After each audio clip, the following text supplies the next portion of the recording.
আমার বাবা আজ থেকে 18-19 বছর আগে মারা গেছে, ইন্তেকাল করেছে। তখন আমি ছোট।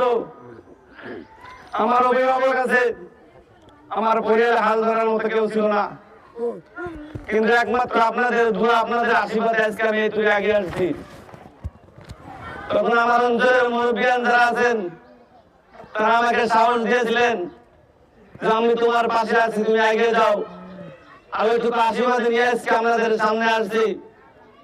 আর হয়তো আমার বাবার ভালো গুণে, এই সমাজের মুরব্বিয়ানের আশীর্বাদে আজকে আমি এতটুকু আগ বাড়তে পারছি।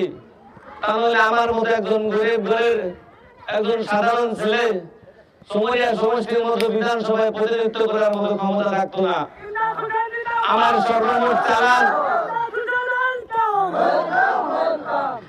সর্বমোট চালান সমরিয়া সমষ্টির মাতৃর আশীর্বাদ, সমরিয়া সমষ্টির অভিভাবকদের আশীর্বাদ, এই অঞ্চলের বুদ্ধিজীবী মানুষের আশীর্বাদ।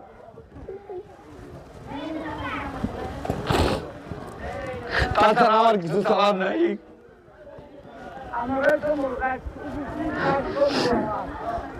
রেখে বুদ্ধির টাকা আছে, রেখে বুদ্ধির অনেক পয়সা আছে, আমার কাছে আপনাদের দোয়া আশীর্বাদ আছে, আপনাদের ভালোবাসা আছে। আর এইটুকু ভালোবাসা নিয়ে আজকে আমি আপনাদের সামনে আসছি। আগুন থেকে দিনে দোয়া করবে আমি যাতে আপনাদের ভালোবাসায় পথভ্রষ্ট হয়ে না যাই। আমার জন্য দোয়া করবেন আমি যাতে আপনাদের পাশে থাকতে পারি। আমার জন্য দোয়া করবেন আমি যাতে সমাজের জন্য কিছু ভালো কাজ করতে পারি।